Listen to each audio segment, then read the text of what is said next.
Good evening. My name is Dennis Marr, and I will be your moderator for this 1-hour candidates forum. This forum for candidates for the Monterey Peninsula Water Management District Board is sponsored by the League of Women Voters of Monterey County. 2 board seats are contested in this election, Division 4 and Division 5. Those elected will serve a 4-year term on the board. Division 4 covers Pacific Grove, Pebble Beach, and Carmel Woods. The candidates are Rudy Fisher and Karen Paul. Division 5 covers Carmel by the Sea, Carmel, and Carmel Valley. The candidates are Amy Anderson and Gary Hoffman. Before we begin, let me give a pitch for the League of Women Voters. The League has 2 roles: advocacy, which is based on studies of local, state, and national issues, and voter service, which is what you see tonight. The League is nonpartisan but political. The League does not endorse candidates, but the League may advocate on issues after study and consensus. We welcome new members, men and women. In your search engine, just type League of Women Voters, Monterey County. Now, how's the evening going to proceed? A forum is not a debate. The candidates will not be addressing one another, but you, the audience. The following are the rules for the forum. First, the order of speaking with the opening statement was established randomly. Each candidate will have up to 2 minutes for an opening statement. I will then pose questions to the candidates. The order in which they answer will change with each question. Each candidate will have up to 1.5 minutes or 90 seconds to respond. If you want the question repeated, please ask me. The League has provided a timer to assure that responses stay within time limits. The timing this evening will be done by League member Marilyn Maxner. She has a sign that will warn the speakers when they have 15 seconds left, and then a stop sign. When candidates see the stop sign, please finish your sentence and don't go on. In addition, when each speaker begins, Marilyn will hold up a sign with the candidate's name for about 15 seconds. The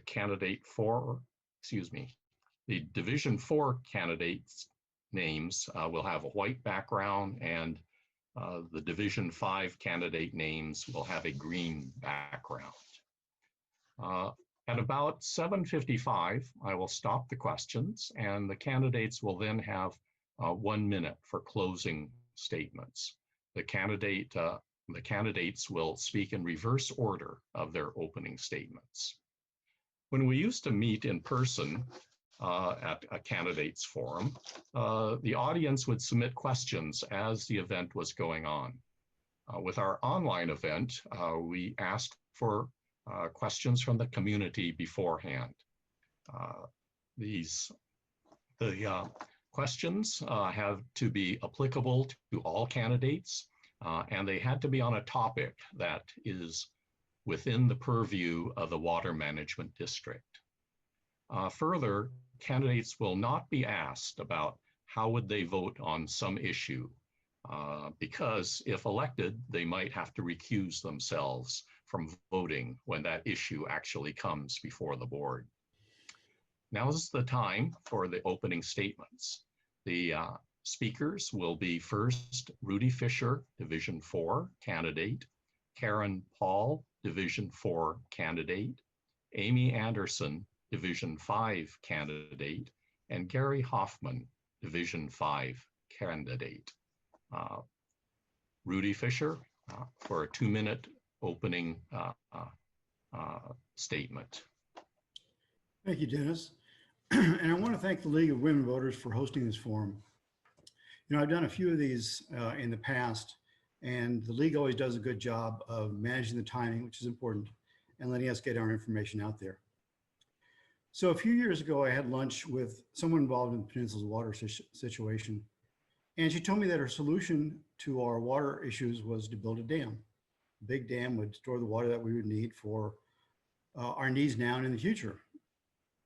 After lunch, I went to the grocery store to pick up some things, and I passed by an old white truck, and it had a bumper sticker that said, "No damn way." And so I thought to myself, great, within 15 minutes, I've gotten both sides of one of the hot issues in Monterey County about water. But that's kind of the point. You know, we can always find a reason not to do something. But I think we're at the point where we need to do something. We have to get off the Carmel River, and we have to get out from under the state's cease and desist order. During the last 10 years, our public water agencies have made some progress in developing new sources of water with ASR and Pure Water Monterey. I think that's great, but it's not quite enough. And that's why I'm running for the District 4 Director position in the Monterey Peninsula Water Management District. I'm not new to this. I've been involved in water issues on the peninsula for 10 years now. And I noticed that we're still having the same arguments. We have to stop arguing and develop some solutions. We have to build what we have on the drawing board now, and we can solve our water problems. I'd like to be a part of that solution, and I think I can help do it right. With 2 successful water projects behind me, both the Pacific Grove Local Water Project and Pure Water Monterey, I think I can help us to get to where we need to be to resolve our water issues here in Monterey County. Thank you. Thank you. Karen Paul. Hello, I'm Karen Paul. I grew up in a family that had very little money, and I haven't forgotten what that is like. On the Monterey Peninsula, water bills have been increasing rapidly. This is hard on people with limited incomes and those hurt financially by the pandemic. Some of us can afford higher water bills, but are frustrated by the moratorium on new connections. We can solve these problems. To get there, we need public engagement and strong leadership on the Water District Board.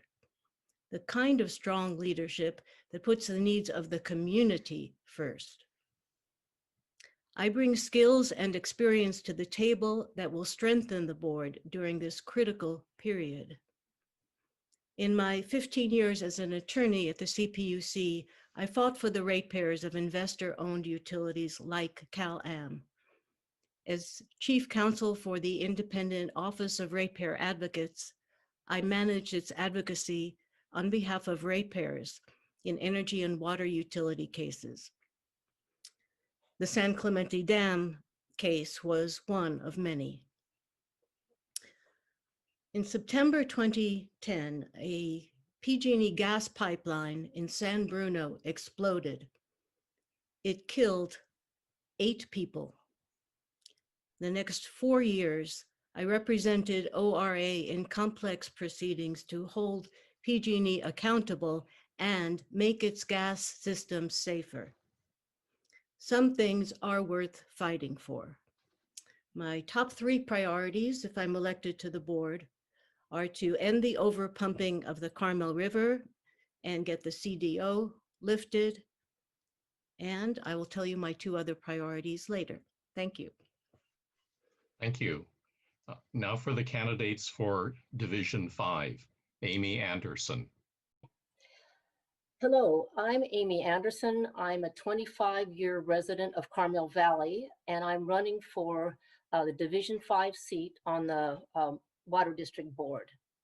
The district will face some critical decisions in the next few years as it moves towards securing some new water supply.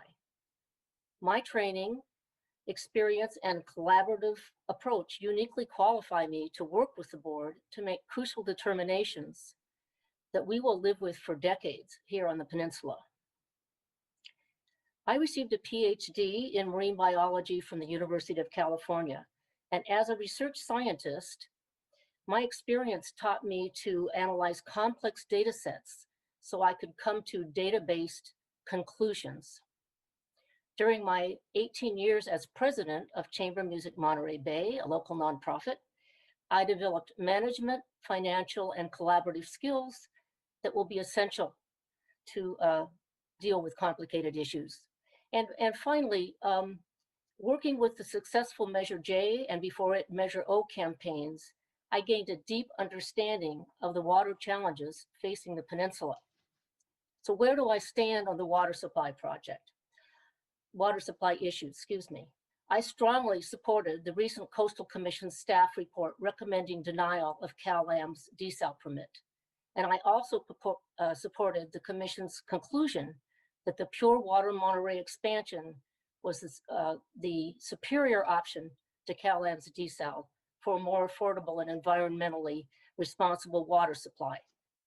CalAm may have temporarily withdrawn from the picture, but we cannot. The Pure Water Monterey expansion is in our own backyard, and it should be moved forward for the benefit of the entire Monterey Peninsula. Thank you. Thank you. Gary Hoffman. Thank you, Dennis. My name is Gary Hoffman.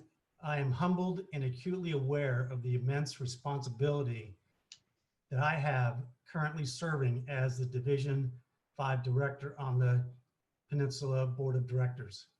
Before my service on this board, I spent my entire 30-plus year professional career in public service as a water engineer working to protect the environment and to ensure the people of California have reliable and safe drinking water. In my 11 years working with the State Water Board, I managed wastewater treatment projects that improved water quality of California's rivers, bays, and the ocean.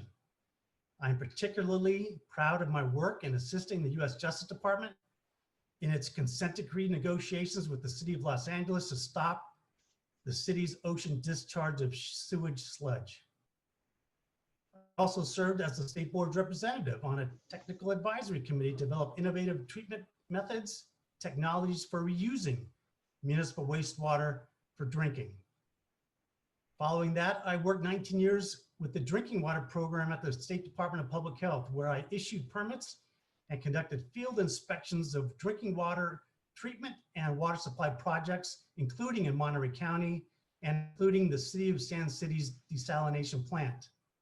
I also developed and managed a program to clean up contaminated groundwater aquifers and chaired a research committee to evaluate methods for protecting aquifers from chemical contamination. After leaving state service, I was hired as general manager of a failing water utility and put that utility on a path to financial solvency and providing reliable drinking water to their community. It's this depth and breadth of experience and knowledge that makes me uniquely qualified to continue serving as the Division 5 Director for the board. Thank you. Thank you. Question number 1. Water conservation has been an important way to provide a water resource for our area. Do you think that businesses and residences can do more to conserve water?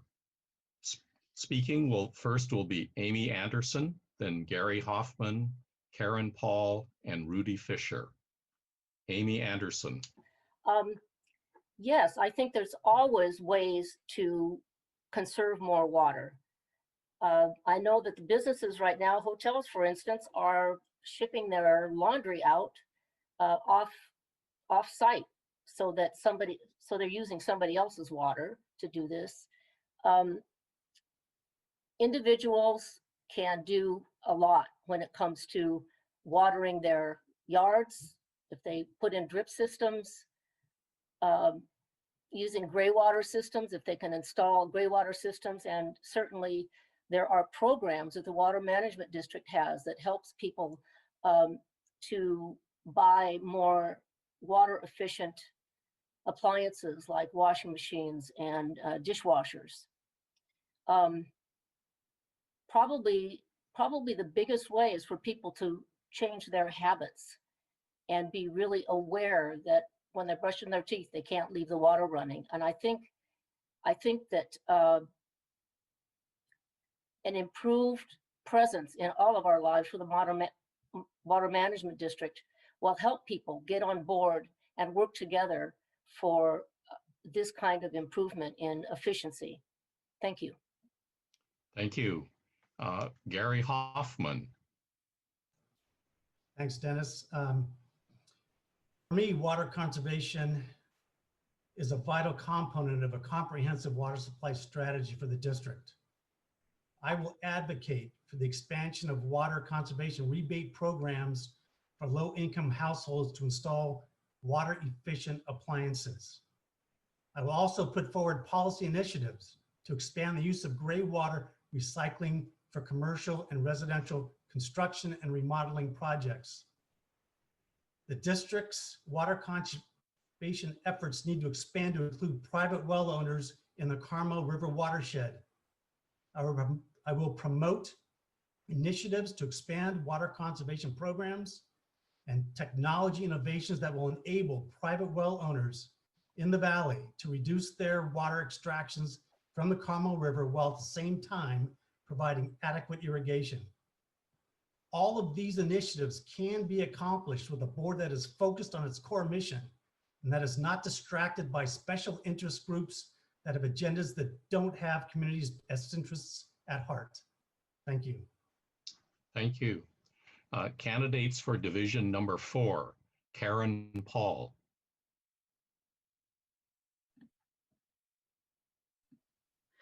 The Water Management District has done a lot already to promote conservation and has achieved a lot. And the people of the Monterey Peninsula have done a lot and achieved a lot of conservation. And I am sure there is more that can be done. I'm not an expert in all of the programs, but as a board member, of course, the district does have experts, and as a board member, I would support, programs that show promise, that are useful to people, that are reasonable. I don't believe in throwing money at programs that won't work, but when we have programs that will bring benefits to people, conserve water, hopefully save them some money, and use new technology as appropriate, I will support that. Thank you.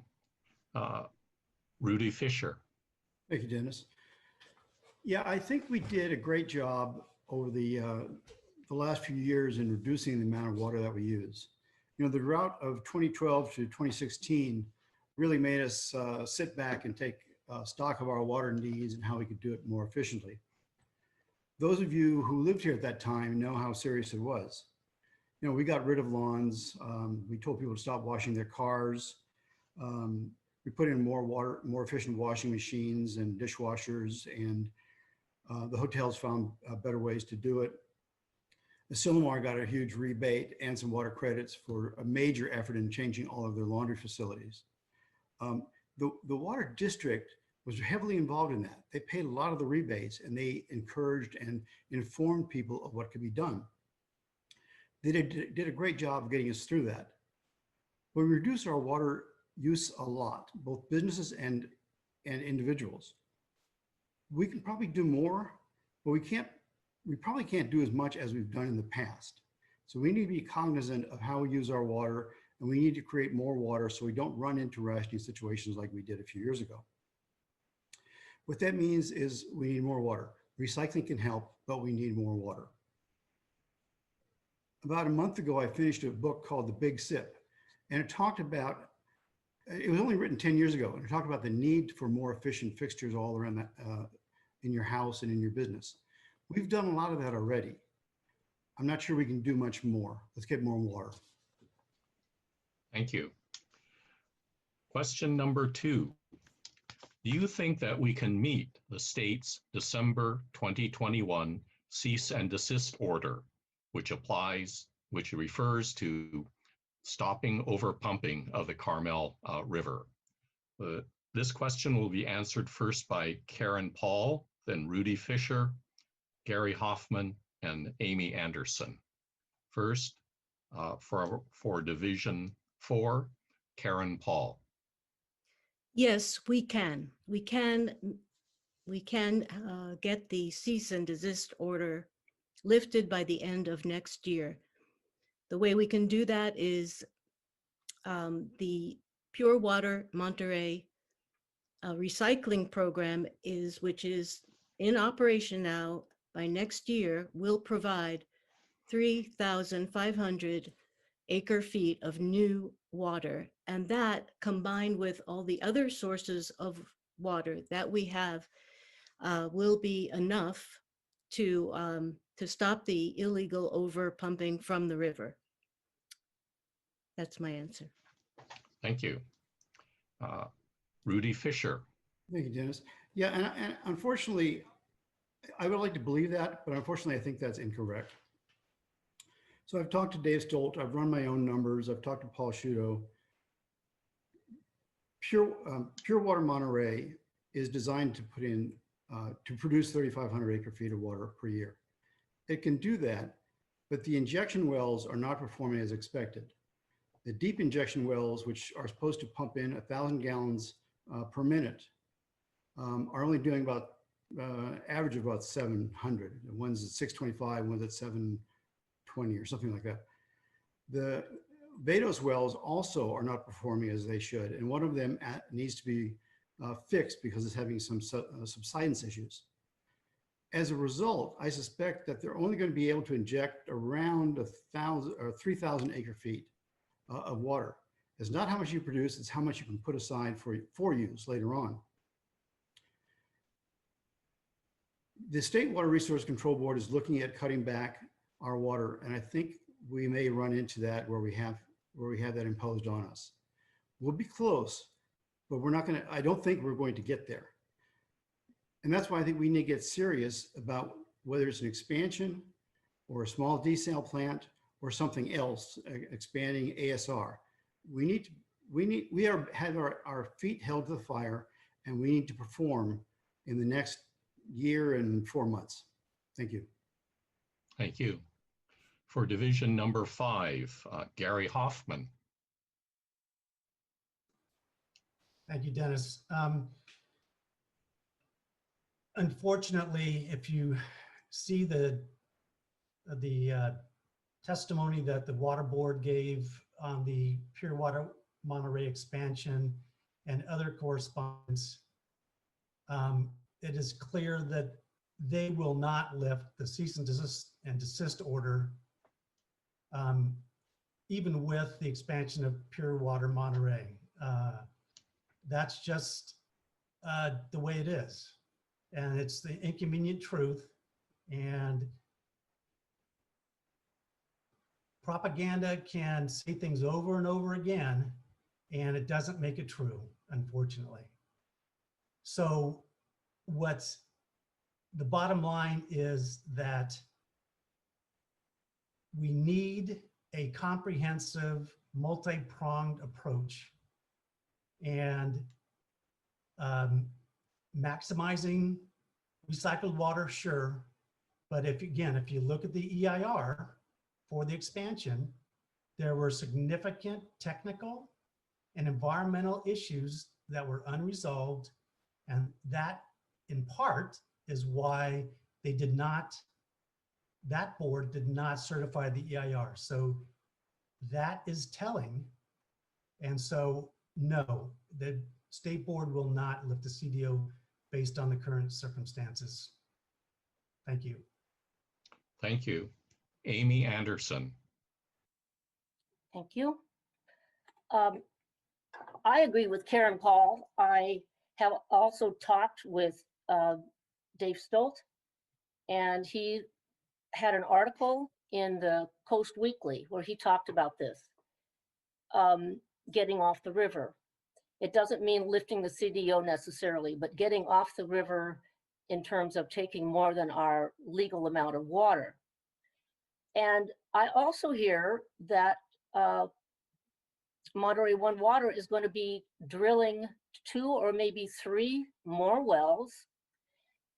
This is a big, huge, complicated project, and it is absolutely not surprising at all that some of their wells have not met, the amount of water they should be able to accept. So things like that happen all the time in large projects. So I know it's a really sophisticated plant, and that they're not going to let all that investment and time that they spent on the plant go to naught. So I have faith that they're going to fix the wells, and that we will get to where we'll have the amount of water we need to get off the river.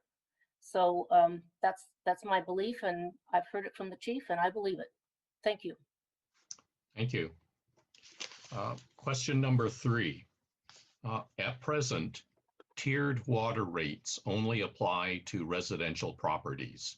Do you think tiered rates should also apply to commercial properties? Question will be answered first by Division 5, Gary Hoffman, then Amy Anderson, then Rudy Fisher, and Karen Paul. Gary Hoffman.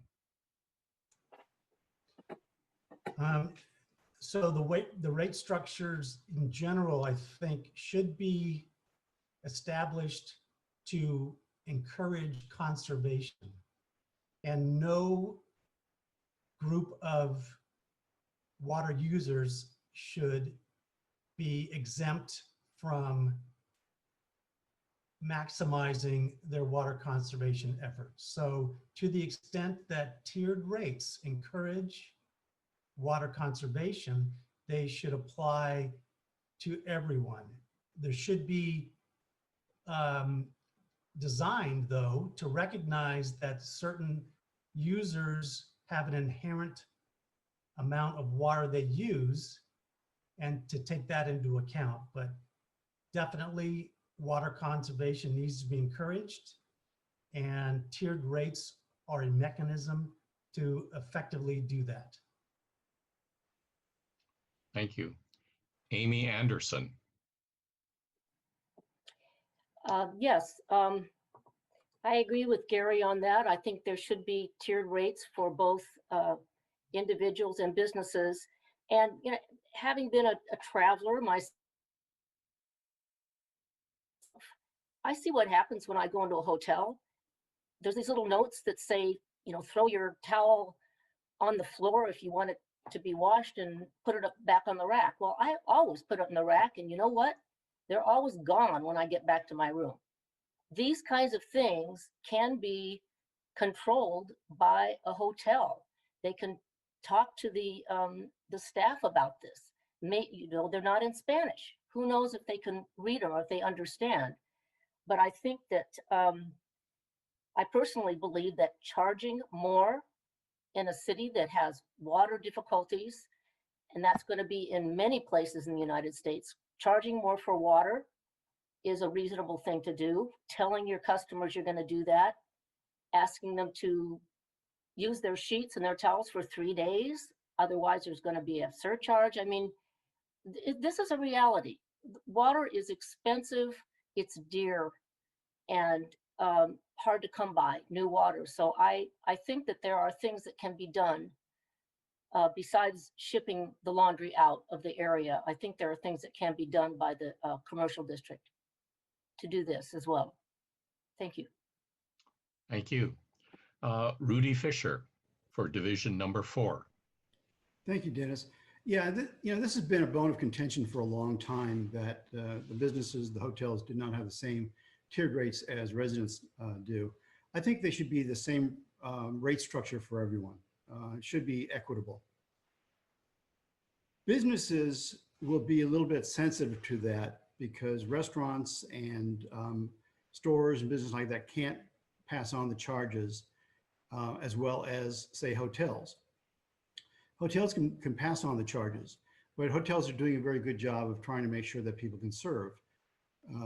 They are putting out the signs, but I've run into it also where the towels disappear even if you hang them up.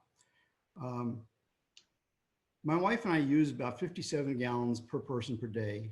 And so of course I think the base rate should be anything under 60 gallons a day. But I know one couple in Carmel who uses well over 600 gallons per day for the couple. And they're in Monterey, and they're in Pure Water Monterey. I mean, I'm sorry, they're in Public Water now. They're members of that. So I think installing the tiered rates is appropriate to try to enforce a little conservation and to get people to be serious about their water use. Instead of doing widespread irrigation, you can do drip irrigation. There are all kinds of things that we should do, and tiered rates are a good way to force people to take water conservation seriously. Thank you. Thank you. Karen Paul. Yes, well, rate designs that encourage conservation are a good thing. And if we have something like tiered rates and they're encouraging conservation, tiered rates for residential customers, probably it should be to be equitable, should be similar for businesses, although there may be reasons to make distinctions. But I have to add this, and that is that it's not so clear anymore that how much tiered rates does encourage conservation. And the reason for that is not as much of what we pay is based on the volume of water we're using. An awful lot of it is fixed charges.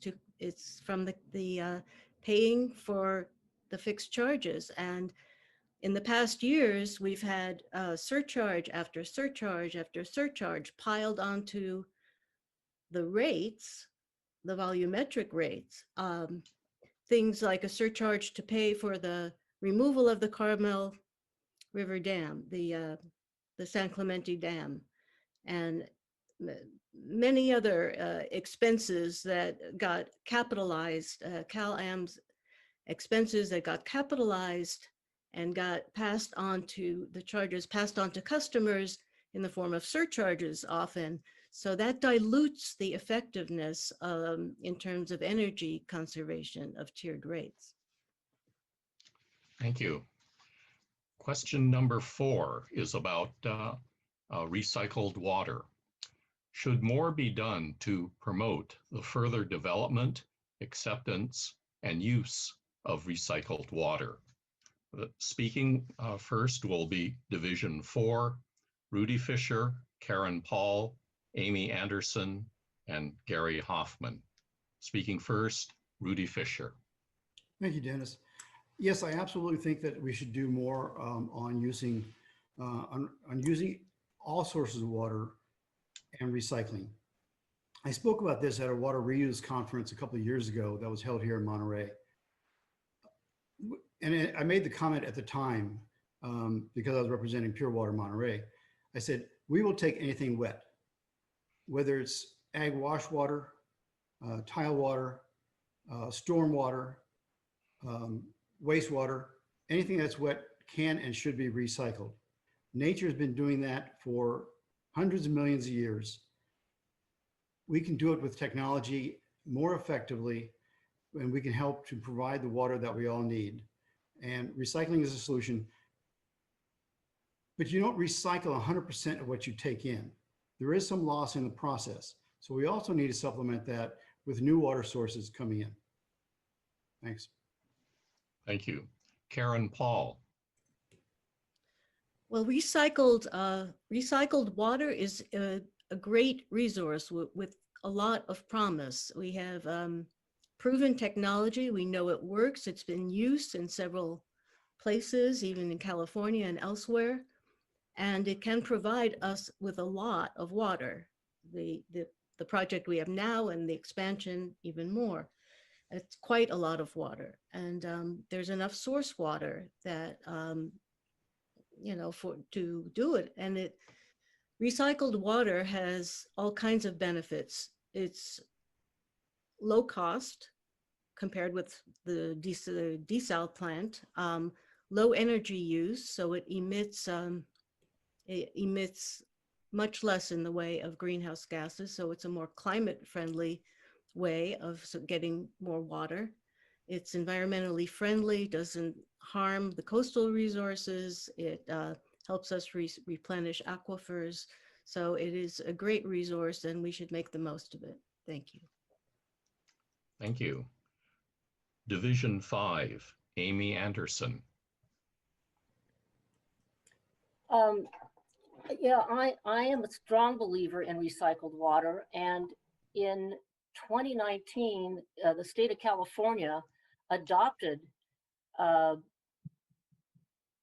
don't know what word to use, their program, their plan that recycled water was a very important part of their view of resources in California, just the same as limitation of production of greenhouse gases. They're very, very high in the priorities in California. A lot of people know that they've had a big recycled water plant in Orange County since the 1970s. I hear that there's quite a few other places in coastal California, not a surprise, that are planning to build plants like we have here with Pure Water Monterey in San Jose area and well, all along the coast. Santa Clara, I heard a number of towns mentioned in this talk that I heard. And so, of course, it makes sense. I think it's really important. I think this will be a very important outreach effort for together, the partners, Pure Water Monterey and the Water Management District to reach out to the community and explain the whole process. Show them that it's used all over the place and that it is really our last supply of water without doing desal. Thank you. Thank you. Gary Hoffman. Clearly, recycled water is an important component in our area for a sustainable, reliable water supply portfolio. Clearly. I mean, I spent back in the 90s working on technologies so we could get to where we are today with respect to those technologies and be able to do the recycling. There are still technological challenges, water quality challenges as it relates to emerging contaminants, personal care products, pharmaceuticals in wastewater that the treatment processes. Once you remove something from wastewater for recycling, you got to put it somewhere. And that's why, for example, the National Marine Sanctuaries had deep concerns about the expansion of Pure Water Monterey because of the planned discharge of those and other contaminants from the recycling treatment process into Monterey Bay National Marine Sanctuary. So maximize to the extent we can, but it's not the panacea. Thank you. Thank you. Question number 5. What are the pros and cons of desalination for our local area? This question will be answered first by Amy Anderson, Gary Hoffman, then Division 4, Karen Paul, and Rudy Fisher. Amy Anderson. Desal is certainly something that is going to be emerging in many coastal towns, and it already is, around the world and in Israel and lots of places. I don't have a problem with the concept of desal. I did have a problem with CalAM's desal because of the huge environmental impacts that could not be mitigated because of the incredible CO2 production and because of sea level rise, the as yet unproven slant wells, that was another problem I have with that particular plant, would have to be moved. So I'm thinking that in the next 10, 15, 20 years, the technology for desal is going to come a long way because it's going to have to. There's going to be market pressure on it. And we might be able to have a smaller plant. It may be deep ocean, and it might be able to provide some additional water for us. But it's not the CalAM's desal desals are not all made equal. Thank you. Thank you. Gary Hoffman. Dennis, could you repeat the question for me quickly? That'd be great. What are the pros and cons of desalination for our local area? The inconvenient truth is that we in this area are on a water island and we don't have many options. So the plus side of desalination, and I've actually permitted desalination plants. The plus side is that it's a reliable long-term water supply. That's the positives. And the technologies have improved on the reverse osmosis membranes to reduce the energy necessary to operate them. But the downside is that desalination is clearly a more energy intensive method of treating water. The good side is that the waste streams from desal are strictly salts and not other contaminants, which recycled water has problems with. So there's pluses and minuses, but for our situation that we exist in, desalination has to be part of the overall water supply portfolio. Thank you. For division number 4, Karen Paul. Well, the question asked us to address the pros and cons of desal for our local area. And one issue there, well, first of all, I will say that I agree with everything that Amy said on this question. So I will add to it, the location locally is one issue. The city of Marina is clearly not the right place to put a desal plant. All the environmental justice reasons that were explained so well in the Coastal Commission staff report, which also, by the way, outlined very, very well all a long list of problems with the Cal-Am's proposed desal plant in Marina. That one is, fortunately, it looks like is not going to get built, and it shouldn't be. It's too expensive, causes all kinds of environmental problems. It is not right to plunk that industrial site in the city of Marina either. But as Amy said, there is probably a place for desal at some point down the road. Now, fortunately, if we do pure water expansion, we have time to wait for the technology to improve, to figure out the best location, and to size the plant correctly. So in the future, maybe we'll be able to do desal appropriately for our region. Thank you. Rudy Fisher. Thank you, Dennis. So I have to tell you, as a young 20-year-old sailor in the U.S. Navy, part of my job was to operate a shipboard desal plant. It was only part of my job, and it was a small plant, but it provided enough water for about 300 people on board a ship for all the cooking, washing, cleaning, laundry, everything else. So desalination in and of itself works and is viable. The con is the cost of the water. It's a very intensive process because you're really having to put water through membranes at high pressure. So it's really expensive. But quite a few people on the peninsula just don't like the idea of desal. And the problem, it really isn't desal. The problem is the large plant that Cal-Am proposed. They proposed one based on the original needs of the water that we had to replace. We've done conservation and we brought other water online, so we don't need something that large. But we shouldn't totally drop the idea of that, and we shouldn't throw away the EIR that said desal plant here is viable.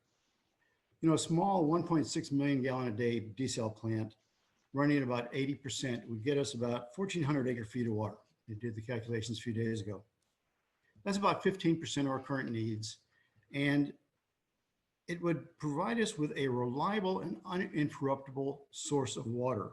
It could also be designed as possible expansion the way we did Pure Water Monterey. Thanks. Thank you. Question number 6. What are the pros and cons of recycled water for our area? This question will be answered first by Division 4, Karen Paul, Rudy Fisher, Gary Hoffman, and then Amy Anderson. And this is going to be the last question. So, Karen Paul.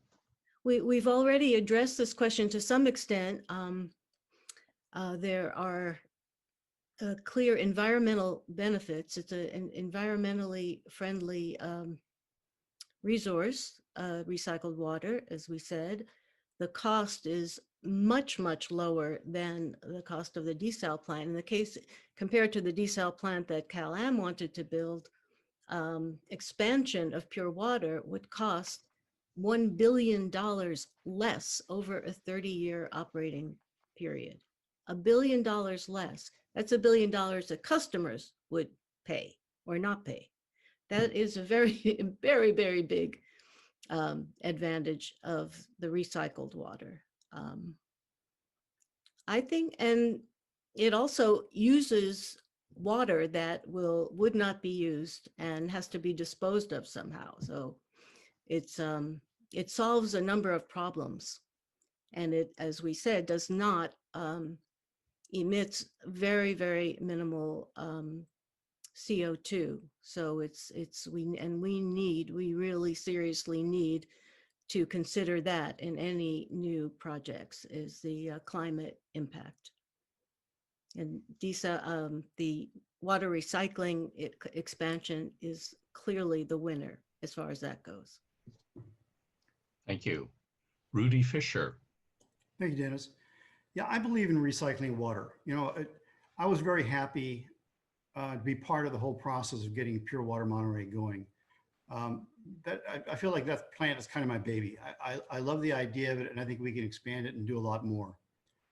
You know, reusing a source that we already have lots of is a smart thing to do. It's a lot less expensive than doing desal, because the water that, whether it's wastewater or rainwater or ag wash water, it's mostly water. You don't have to remove as much salt as you do with desal. So it's a much cheaper process. There's no salt in it. The con is that you don't keep everything that you put through. There is some loss. So we do need to figure out something else to supplement that. So I think we should work on tying in all of our storm drain systems, all of the other water systems that we have into the recycled water system and at Pure Water Monterey, and increase that substantially. But we also need to think about where else are we going to get water without killing the Carmel River and without overdrafting aquifers. Thank you. Thank you. For division number 5, Gary Hoffman. Thank you, Dennis. Maximizing the use of recycled water is the preferred mechanism, hands down. It takes a resource that's been used once and allows it to be used multiple times. The downside of recycled water is that it's an evolving public health situation. Having been an engineer with the state board and working in water recycling technology, it's evolving, and we don't have all the answers yet. And in particular, as I mentioned earlier, the waste streams from recycled water and the contaminants, the emerging contaminants in recycled water have still yet to be fully evaluated. So it's not a good idea to put our eggs in a basket where we're not sure about the overall long-term viability on the use of recycled water? There are still unanswered questions. Thanks. Thank you. Amy Anderson. Well, everybody knows now I'm a big fan of recycled water, and I keep up a little bit. I read some big the articles in some of the engineering magazines. I happen to have 3 civil engineers in my family in Southern California and in Central California, and they work on water. And I have yet to see any kind of reports that anybody has gotten sick from these recycled plants. As far as contaminants that we will have from our sources, from the Blanco Drain and the Salinas River and so forth, those contaminants have been going out into the bay and in the Salinas River for years. So it's not like they're going to go out there if it's a concentrate to be a new contaminant. And I know that the Pure Water Monterey, that their water, the resultant water, the purified water, is absolutely watched over, and very, very carefully with the state drinking water standards. So I guess that I think it's inevitable. We're going to be using a lot of this, and we have this water. This water exists. We don't have to make it, and it's a lot less expensive. So I am an optimist about the emerging technology to deal with recycled water. Thank you. Thank you. Before we go to the closing statements, I'd like to thank the candidates for participating. We asked them not only for their time that you saw here this evening, but for some prior practice sessions, which they all participated in. I'd also like to thank tonight's video producer, Scotty Keister. Nope, I got that wrong. Keister, excuse me, Scotty. From Open Computer Systems for making us look good on the screen.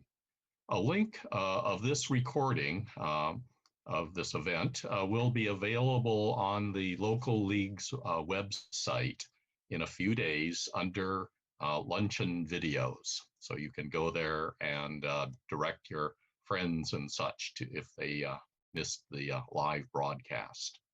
So we have closing statements of 1 minute. The order will be first Gary Hoffman, then Amy Anderson, Karen Paul, and Rudy Fisher. Gary Hoffman. Thank you, Dennis. And again, thanks for the League of Women Voters for doing this for us. Very much appreciated. The district will be facing critical water decisions in the coming months that will have long-lasting implications for the health of the Carmel River and the prosperity of Carmel Valley and the peninsula communities.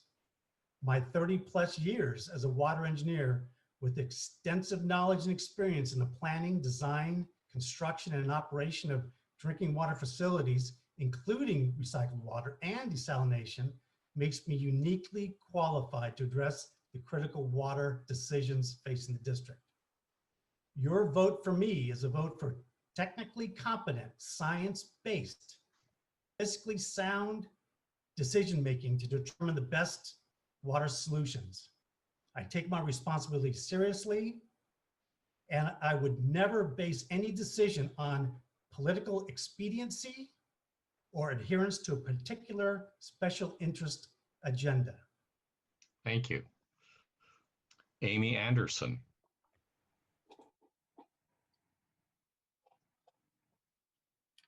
Away. Okay. I agree with the Coastal Commission and the majority of the Water District Board that we have the answer right in front of us for a secure, less costly, and more environmentally responsible plan. It's just waiting to be moved forward. But my opponent, who currently sits on the Water Board, has voted against Pure Water Monterey expansion 5 times, which is public voting record makes clear. the plug has been temporarily pulled, we don't know how long, by his preferred option, the CalAmp desal. I wish to thank Senator Bill Monning, Assemblymember Mark Stone, Supervisor Jane Parker, Carmel Councilmember Jeff Barron, Karin Strasser Kaufman, Ken White, Barbara Livingston, and many others for their endorsement and support. I will fight for my constituents to move toward a more affordable and sustainable water plan for the entire Monterey Peninsula, and I ask for your vote. Thank you. Thank you. For Division 4, Karen Paul. Our water problems are challenging, but they are solvable. We can develop an environmentally responsible water supply. We can keep the costs manageable. Because of my experience as a public utilities attorney, I understand why water costs are increasing the way they are on the Monterey Peninsula. Because of that experience, I also understand how we can contain the costs. I can help the Water District do these things. That's why I've been endorsed by Senator Bill Monning, Supervisor Jane Parker, Pacific Grove City Council member Jenny McAdams, and other respected community leaders, including Richard Stillwell, Mr. PG, and Ron and Jane Cohen in Pebble Beach, among many others. As your board member, I will put the needs of the community first, always. Thank you. Thank you. Rudy Fisher. Thank you, Dennis. Formed in 1978 after a major drought, the Monterey Peninsula Water Management District has several goals: to increase the water supply, to help CalAmp develop legal water supply, to look out for the groundwater resources, and to manage available water. We added Measure J a few years ago, and everybody seems to focus on Measure J and has forgotten those other goals. I haven't forgotten them, and I want to try to help MPWMD achieve all of those goals. I have wide community support from several former mayors, council people, planning commissioners, members of the community, and business owners. I've also been endorsed by the Monterey County Association of Realtors, the Monterey Bay Action Committee, the Monterey Peninsula Chamber of Commerce, and several other organizations and community leaders. I ask for your vote in this election. If elected, I will always listen to you and I will always consider your perspective, but at the end of the day, I will make the decisions that are best for all of us going forward. I want to thank all of you who are listening to this, and thank you for listening to us talk about this very important issue. Good night. Thank you very much. Thank you very much to the candidates. We're right on time. Thank you, Dennis. Mhm. Thank you.